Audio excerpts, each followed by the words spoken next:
Mediokr at Best Sports Podcast with Realistic Randy. Thanks for tuning in. This is a Blue Vision Entertainment production.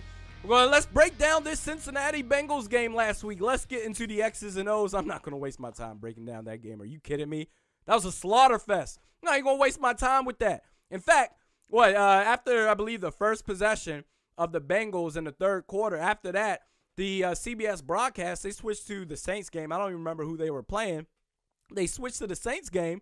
And then I didn't see the rest of the game, and I wasn't even mad about it because, I mean, it was just, like I said, that Bengals team, they were checked out. They didn't give a damn. They were probably thinking about their vacation after the offseason. Marvin Lewis is going to get fired after this season. He hasn't won a playoff game in, 15 years being a head coach of the Bengals?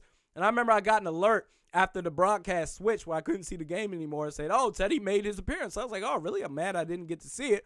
Then I got another alert saying, oh, he threw an interception. I was like, oh, that's fantastic. But anyway, they did what they had to do against a lifeless Bengals team. Now, moving forward throughout the rest of this season, this regular season, you got at Green Bay without Aaron Rodgers, so you're going to face Brett Hundley and the Packers, who have a god-awful defense. They've got to make some changes happen.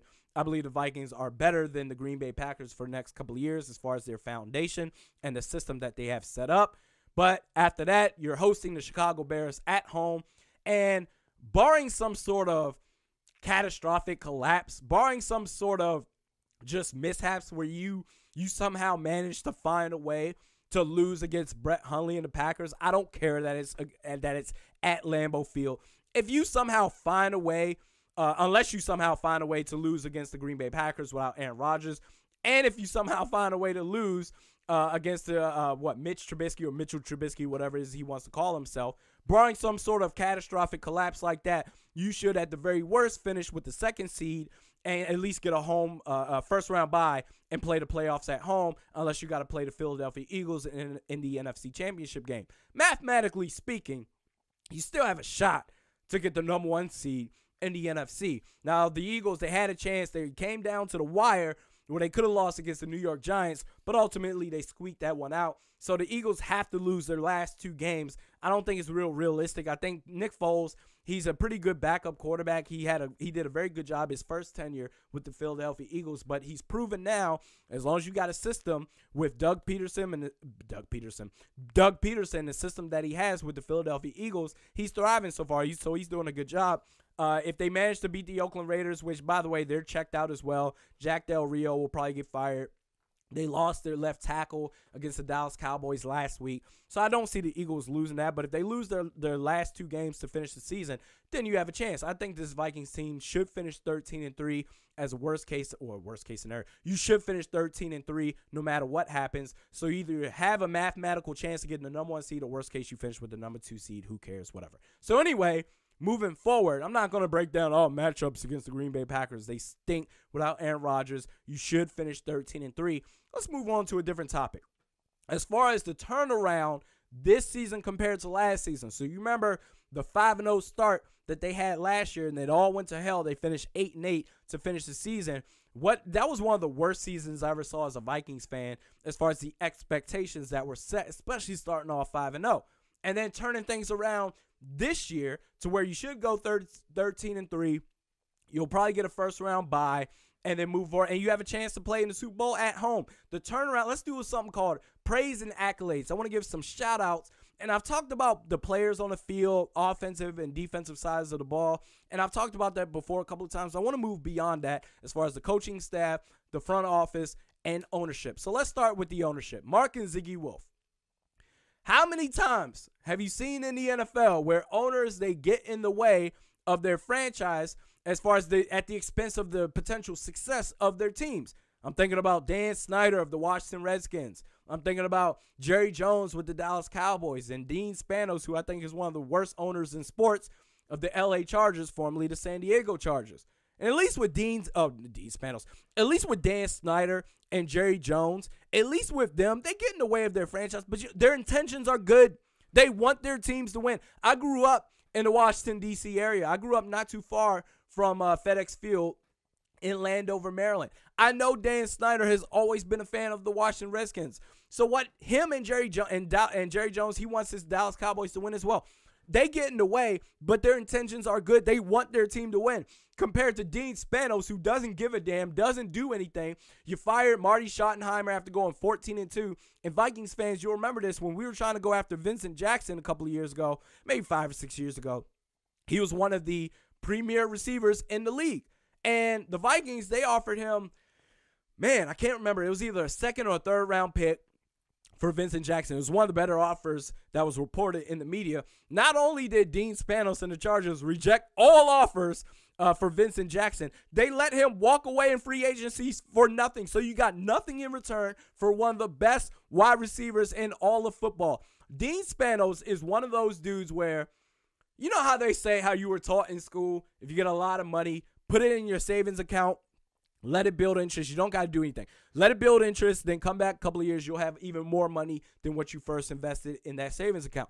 Dean Spanos is one of those dudes because they do the revenue sharing throughout all 32 teams in the NFL, so they split it equally among all 32 teams. He's one of those dudes that just lets his money roll. He gets whatever revenue share they get without doing anything. He basically earns money off of the efforts off of the other 31 teams in the NFL. He's one of the worst owners in sports. But getting back to the main point, Mark and Ziggy Wolf, they have not gotten in the way of the Vikings. Whenever Rick Spielman needs something, as far as the outside looking in, whenever Rick Spielman needs something, whenever Mike Zimmer asks Rick Spielman, then Rick Spielman asks the owners for something, they're like, yeah, go ahead, go for it. The only times that I've seen Mark and Ziggy Wolf in the press is when they're doing some sort of charity work or some sort of unveiling like the new stadium like they did last year. That's the only time I see them, that is textbook ownership that you want from your owners for an NFL franchise. Then you move down to the front office, Rick Spielman, who I've been very critical of the last couple of years.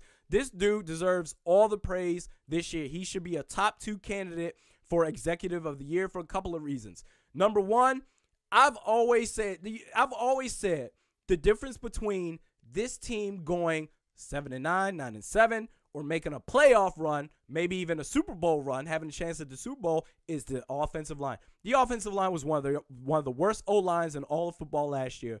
And the turnaround that they have right now, Football Outsiders has them as the third best pass protecting offensive line through week 15. So that turnaround that they have, you went out, you got Riley Reif, who has been a tenfold of an upgrade over anything we saw out of Matt Khalil. You went out inside Mike Remmers, who I was a little bit concerned about when they signed him in the offseason. Pro Football Focus had him as one of the worst offensive tackles in all of football. And I tell you what, just as happy as we were as Vikings fans to see Matt Khalil go to Carolina, or basically just get the hell out of Minnesota, Carolina Panthers fans, they were just as happy to see Mike Remmers leave Carolina and come to us. But Mike Remmers has done a good job for the time that he's played. He's missed the last month and a half or so of games, but I believe he played in that Cincinnati game. But he's done very well as the right tackle for this team. Then you went out and drafted who clearly is the franchise center for the next 10 years in Pat Elflein. He's done a very good job. He showed last week in Cincinnati what we were missing in Carolina the week before on, I believe, the very first play, or if worst case scenario, the very first passing play. I believe it was the first play overall, but the very first passing play, which was a screen, and Pat Elflein ran up the screen or ran up the field, making extra blocks. He's done a hell of a job. He's going to be the face, well, not the face of the franchise. He's going to be the franchise center for the next 10 years. So good job to Rick Spielman on that. Then not only that, a couple of more things. You saw what happened last year when Teddy Bridgewater went down. The catastrophic knee injury, his career was in jeopardy, possibly even his life. You went out, you traded for Sam Bradford, and I'm going to harp on this to the day I die. I know people, they criticize that trade. Oh, you shouldn't have did that. You gave up a first-round pick. You gave up too much. You were desperate. I would have made that trade 10 out of 10 times. But anyway, even though Sam Bradford made it throughout the entire regular season last year, kudos to him, you went out and got an insurance policy in Case Keenum, who's done a very phenomenal job with Pat Shurmur. We'll talk about Pat Shurmur in just a little bit. You went out and got Case Keenum as an insurance policy. Even though Sam Bradford made it throughout the entire year last year, you knew he was injury prone. His injury history is well documented. So anyway, after a non-contact knee injury that he suffered in week 1 against the New Orleans Saints, Case Keenum was able to step in, and you didn't have to do some sort of emergency trade where you give up your first-round pick again. So kudos to him on that. Then not only that, the last thing I'm going to make note of is the contract extension. You signed Xavier Rhodes to a 6-year extension. If you were to wait, let's say, until this year or this offseason to do it, he's had a better year this year than last year. I believe you signed him to 6 years, $72 or $78 million. I don't have the numbers in front of me. But you did that this offseason. So kudos to him. You got him locked up. You got Harrison Smith locked up. Everson Griffin, you got him for a couple of more years. You're going to have to make a decision on Eric Kendricks and Anthony Barr, I believe, after this offseason. But Rick Spielman has done a damn good job to do all he can to turn this team around. Then we go to the coaching staff. Pat Shurmur, I'll get to Mike Zimmer in just a little bit, but Pat Shurmur, you tailored this offensive scheme to Case Keenum's talents, and then not only that, it's creative. I don't know what play they're going to call. It keeps you on your toes. I'm sure it keeps the defense on their toes. Then not only that, the turnaround in offense this year compared to last year. The Minnesota Vikings this year, they're top 10 in passing yards per game, rushing yards per game, and scoring per game, compared to last year where you were bottom half of the league in passing yards per game, last in rushing yards per game, and bottom 10 in scoring. So that turnaround that you had with this offense has been just you can't say enough about the job that Pat Shurmur has done. I would make the argument, I love Coach Zimmer, and I'll talk about him in just a minute. I would make the argument that if there's any way for Pat Shurmur to get recognition of Coach of the Year, I know it will never happen. It's always going to go to the head coach. I would argue that Pat Shurmur deserves at least a vote for Coach of the Year. I don't know if an offensive coordinator will ever get that, but that's how much of an impact he's had on this team. So moving forward, we'll talk about Mike Zimmer. And, actually, before we talk about Mike Zimmer, one more thing about Pat Shurmur. He's going to get a couple of head coaching calls. And why not? He's done a phenomenal job with this offense, especially with Case Keenum, who's been a viable backup throughout the year. But to make him look like an MVP candidate, I give a lot of credit to Pat Shurmur. Case Keenum, you give him credit as well. I don't want people to think that I'm hating on Case Keenum. He's done a phenomenal job. But he's going to get a couple of head coaching jobs. My thing is this. If I'm Rick Spielman, I make an offer to Pat Shurmur as far as head coaching money to remain the OC of the Minnesota Vikings. Because that way, let's say if he ends up moving forward where he's like, you know what, I'm grateful for that, but I want to be a head coach again. He used to be the head coach for the Cleveland Browns, but he's like, you know what, I want to take a second stab at being a head coach. That way, as Rick Spielman, you did everything you could. Offer this dude head coaching money because it's not going to count against the cap. And if it's more than what Mike Zimmer makes, so let's say you counter whatever offer he gets in head coaching interviews in the offseason, offer him the same or if not more to have him stay as the OC, so offer him head coaching money. And if it's more than what Mike Zimmer gets, then damn it, give Mike Zimmer a raise as well. Go to the Wolf brothers and say, hey, can we do this for Pat Shurmur and Mike Zimmer? I'm sure they'll be like, yeah, go ahead. I would do that. So that way, if Pat Shurmur decides to walk away, he's like, you know what, I want to be a head coach. That way you can say, you know what, we did everything we could, because obviously Mike Zimmer is a head coach for this team. Then we get to Mike Zimmer. Before we do that, let's take a quick break. I'm Jay. And I'm Matt of the hashtag NFZ, a.k.a. No Fly Zone, now officially part of the BGC Sports Network. You can also find the show on SoundCloud at soundcloud.com/ spell it out, hashtag NFZ and the Apple Podcast app. Now, let's kick it back over to Realistic Randy and the Mediokr at Best Sports Podcast. So Mike Zimmer, head coach of Minnesota Vikings, we went through praise and accolades of the ownership, the Wolf brothers, Rick Spielman as well, and then Pat Shurmur, who's going to get a couple of head coaching jobs. So now moving on to Mike Zimmer, head coach of Minnesota Vikings. We can talk about the defense all we want. I'm not really surprised by this. I mean this in no disrespect. I expected this defense to be just as good as last year, if not better. And we can talk about the defense this year. They're second in passing yards per attempt allowed. They're second in fewest touchdown passes allowed. They're third in passing yards per game, second in rushing yards per game. The defense is they're top 3 defense. I would argue they're the best defense.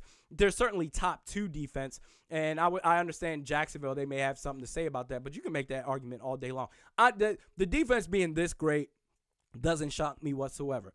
But the biggest accomplishment the biggest hat tip that I would give to Mike Zimmer, and I don't think he gets enough credit for this. I posted this on Facebook. I posted this on Twitter as well. I don't think Mike Zimmer gets enough credit for this, is the development of Xavier Rhodes. Xavier Rhodes, the nation knows Xavier Rhodes now as the best corner, arguably top 3 corner. I believe he's the best cornerback in the league. But the nation knows about Xavier Rhodes as being one of the top 3 cornerbacks in the league. They may not know about his development. So Xavier Rhodes, he got drafted in 2013 25th overall. His first year, he was under Coach Leslie Frazier, who's a defensive-minded coach as well. And it didn't really work out. And, maybe the offensive schemes of today's league may have passed him by. He went on the road trip to Tampa Bay. I believe he coached under Lovie Smith. I think he's in Buffalo now. So, anyway, he's been a little bit of a journeyman of a defensive coordinator. But, anyway, he was coached under Leslie Frazier his first year. And after Xavier Rhodes' first year, you were saying to, at least I was saying to myself, I was like, yeah, he's a pretty good cornerback, very physical. He can probably match up against bigger receivers is what we struggle with, especially when the Chicago Bears, when they had Brandon Marshall and Alshon Jeffrey, and then the Detroit Lions at the time, they had Megatron. So you're thinking to yourself, yeah, he can finally we got a cornerback that can match up against those big receivers. He can make a couple of big plays. You weren't thinking to yourself, oh, top 5, top 3 cornerback. You were saying, yeah, he's pretty good. Certainly better than all the cornerbacks that I've seen outside of Antoine Winfield for the time that I've been covering this team, as far as following this team the last 17 years. But you weren't thinking to yourself, oh, he's going to be a top 3 cornerback. You weren't thinking that to yourself. And then you let Leslie Frazier go after Xavier Rhodes' first year. Then you bring in Mike Zimmer.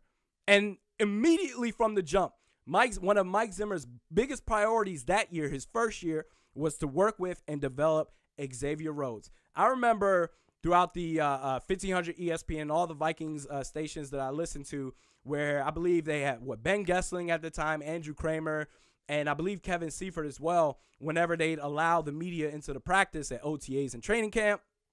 They call in, they say, they would say, how's practice today? Well, it was great, but Mike Zimmer, he spent a lot of time with Xavier Rhodes. He was berating him, cussing him out, working with him, spending a lot of time, one-on-one time with Xavier Rhodes, working on his technique. And this was an article by Fox Sports North as far as highlighting that. Quote, and there's no name associated to this. This is just Fox Sports North. Quote, nurturing the potential and developing Rhodes' gifts were near the top of new coach Mike Zimmer's priorities in remaking Minnesota's defense last season. From the earliest moments of off-season workouts, Zimmer pushed and prodded Rhodes. The tough coach worked on his young cornerback, sometimes berating Rhodes, other times encouraging, as he taught new techniques and how to play within Zimmer's well-developed system. And then Xavier Rhodes had a direct quote with that. Quote, during OTAs, he told me he saw a lot of potential in me, and I could be a great player in this league if I just listen and do what he wants me to do, and if I trust in him. Him and defensive backs coach Jerry Gray called and told me that. So I did. I trust them. I went in, and they coached me well, and they did good, and I played good this year. The fact that he saw something in Xavier Rhodes, and I would challenge even the most hardcore Vikings fans as far as to say, did you really see Xavier Rhodes being a top 3 cornerback? I sure as hell did. I saw, yeah, he's a pretty good cornerback. I didn't see this where we have a shutdown cornerback now to be able to go against the best receivers day in and day out and follow those receivers. So, and then not only that, Rhodes also had a direct quote as far as, the impact, as far as Mike Zimmer, the first impression that he got from him. This is from Master Tesfashian. I hope I'm pronouncing his last name right. Formerly of the Star Tribune, used to cover the Minnesota Vikings. He now covers the Washington Redskins for the Washington Post.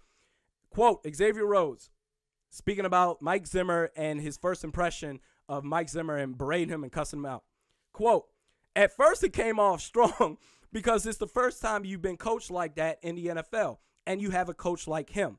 After a while, you see his intentions. After you notice that, he's not really attacking me. He just sees potential in me, so you just listen to it from there.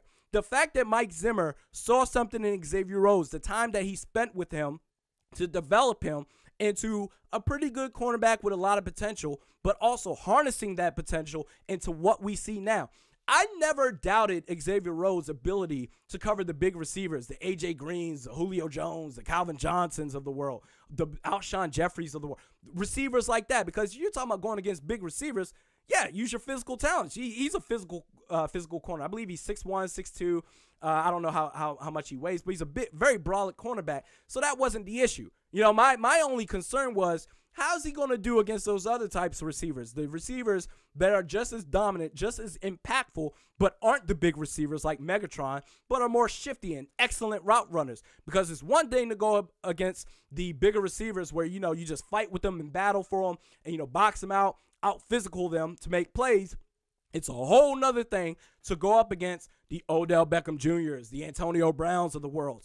They're not big receivers, but they're phenomenal route runners. And if your footwork is lost, if your footwork is not there, if your technique is not there, even for half a second, they will leave you by and they will expose you in this league.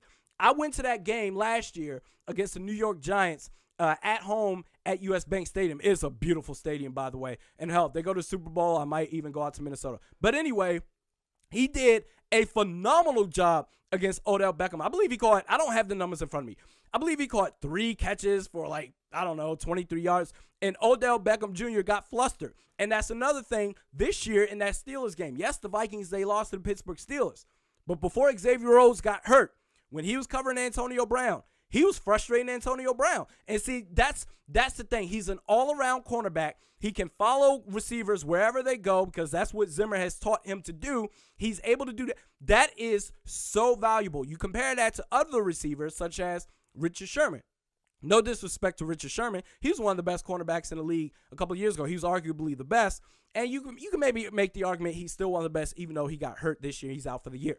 But Richard Sherman, he said, look, I guard my side. He never follows receivers. He's like, I guard my side. Whoever's on my side, that's who I cover. And that's all well and fantastic. But there's a lot more value when you have a corner that can follow a receiver no matter where it is that they go. Not Richard Sherman. Coach Herm Edwards said this about Richard Sherman when he said, hey, I guard my side, and that's what I do. Well, the offense is going to adapt to that. Herm Edwards said this on ESPN a couple of years ago. He said, look, okay, that's great. You guard your side. Fantastic. I'm going to throw my number 4 receiver over on your side so you can do whatever the hell you want. Beat him up. Who gives a damn?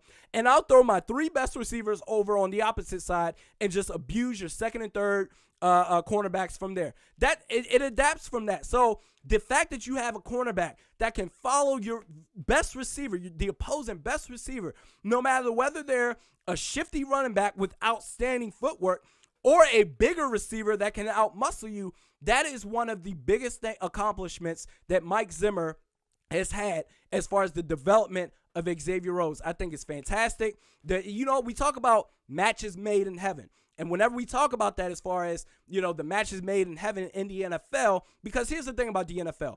You can have talent, but if you don't have equal coaching to match up to, you can have all the talent in the world. If you don't have a good coach, a good system, it doesn't matter. In the NBA, you can kind of get away with subpar coaching if you've got the talent to overcome that. But in the NFL, it doesn't matter. You need both. So when we talk about matches made in heaven, we talk about like Tom Brady, for instance.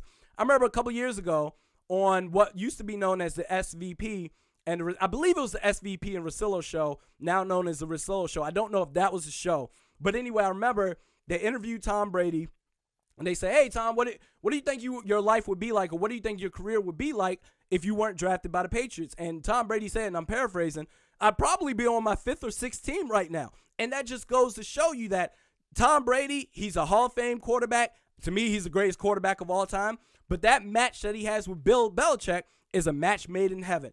You see the difference with Jared Goff this year. Jared Goff last year, his rookie year, people were calling him a bust. People were like, oh, this dude's going to be a bust.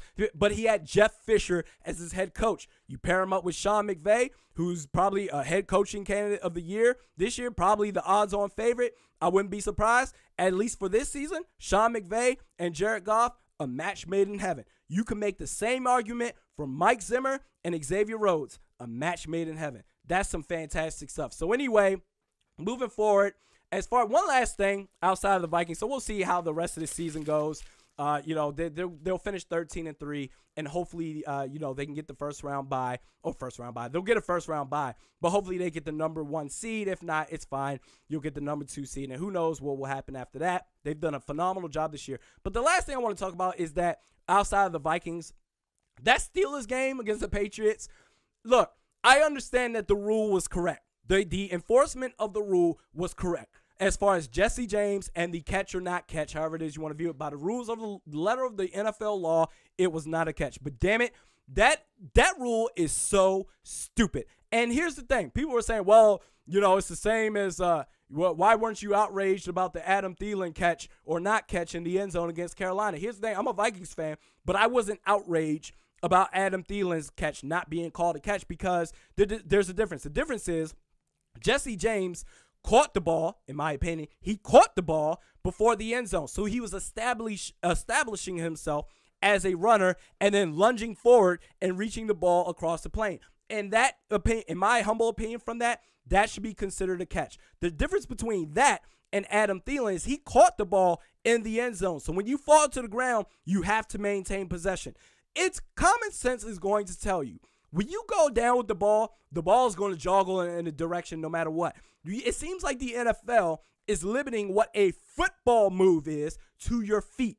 If you had possession of the ball, you get your knee down, then you lunge forward to get extra yardage, whether it's a first down or you're trying to get into the end zone, it should be considered a catch because obviously you had possession enough to make an additional move after that. All these rules are doing, they're just simply penalizing players from making plays on the football field, from making exciting plays, from what it is that the fans want to see. So I think it's ridiculous. It is what it is. You're talking about an impactful play that affected the AFC seeding. So anyway, moving forward, we're just doing one segment this week.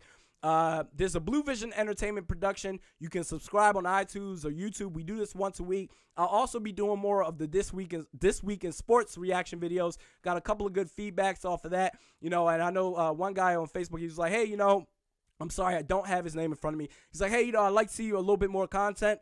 And I was like, I'm working on a couple more schedules, experimenting with a couple of things, and hopefully we can get more content out. Traffic out in the Bay Area is just a pain in the ass. It's basically a job in itself. And he's like, I understand. I just want to see more content, just to let you know as a fan. Well, damn it, you guys don't want to hear excuses. You want to see more content? Then damn it, I'm going to work for it and try to do that. So at least I can have one podcast a week and then one reaction video a week as far as This Week in Sports. So anyway, Blue Vision Entertainment production. This is Realistic Randy of the Mediokr Best Sports Podcast. Take a look at the Facebook page, facebook.com/realisticrandy. You can follow us on Twitter @realistic_Randy. We'll see you next week.